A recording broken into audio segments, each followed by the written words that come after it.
Hello everybody, welcome to What About the Game. Today I'm going to be talking about Spheroids on the Wii U eShop. The 2D retro-themed platformer from Eclipse Games, who previously developed Tachyon Project, another Wii U eShop title that I rather enjoyed.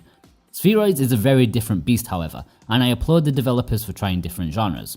Seemingly a mix of Mutant Mudds, Bionic Commando, and just about every retro-style platform in the last 5 years, you will feel instantly familiar with Spheroids in your hands. You take control of a young boy coerced by a scientist into saving the day from the dreaded Spheroids, who are as round as their name suggests. Sent through teleports to various world locations, you are tasked with wiping out as many of the blighters as possible.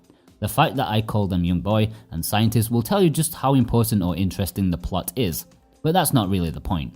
There are some cutscenes between levels as you head back to the science lab, as the scientist explains some new enemies or a new gadget, and it tries to be humorous, but there's just an awkward silence to them.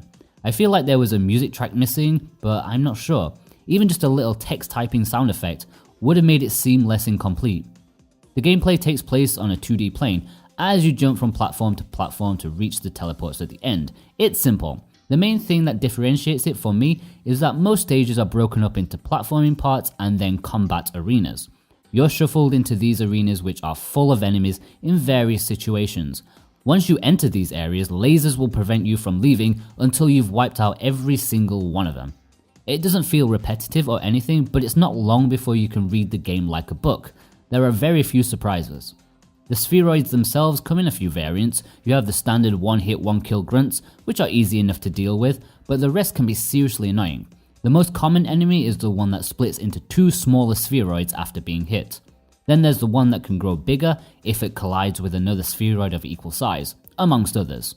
To take them out, you have a hookshot, and this is where the main frustration of Spheroids comes in. Your hookshot can only fire straight up above you, or down if you jump and hold downwards and fire, but that's used infrequently. Sure, all of the Spheroids bounce around, but it's so easy to take damage from them due to how risky attacking is. Being able to shoot forwards would have made it a much more pleasant experience in my opinion. The second problem is that you can only hit one enemy at a time with the hookshot. As soon as it hits an enemy either with the tip or the chain, it will damage them and then disappear. Crowds can quickly overwhelm you. Even more annoying is that if your hookshot hits a ledge or something above, it will instantly disappear, meaning low ceiling areas or hiding under platforms are really nerve-wracking times. Aside from the hookshot, you do get some other abilities such as the grappling wire where you can swing and pull yourself up in certain parts. There's also some gravity boots which switch your personal gravity situation for a short period. Basically you get to walk on the ceiling for a while. The strongest point about the game is probably just how well used these abilities are. You'll be using all of them all of the time throughout the game. One underutilized mechanic however is the lane switching that resembles Mutant Mudds. You can switch lanes occasionally in levels, but aside from going to the back lane to flick a switch for the door in the front lane, there's really nothing else going for it. A missed opportunity in my mind. One word of warning is that currently Spheroids is a little temperamental on the Wii U. The game crashed 3 times with me, having to hard reset my console, something which scares me to death to be honest. The pixel art is done well, but at this point I think most people are tired of this art style, me included. Saying that, some environments do look lovely, such as the Russian snow levels. There is a bit of a clash between the art style and the Spheroids themselves. Instead of pixel art, they have a clear, detailed sprite. They look nice, but maybe a little out of place when looked at the game as a whole.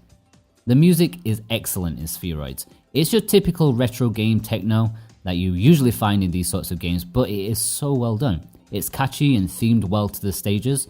The music has plenty of layers and tracks build up over time. I found myself bopping my head more times than I'd like to admit.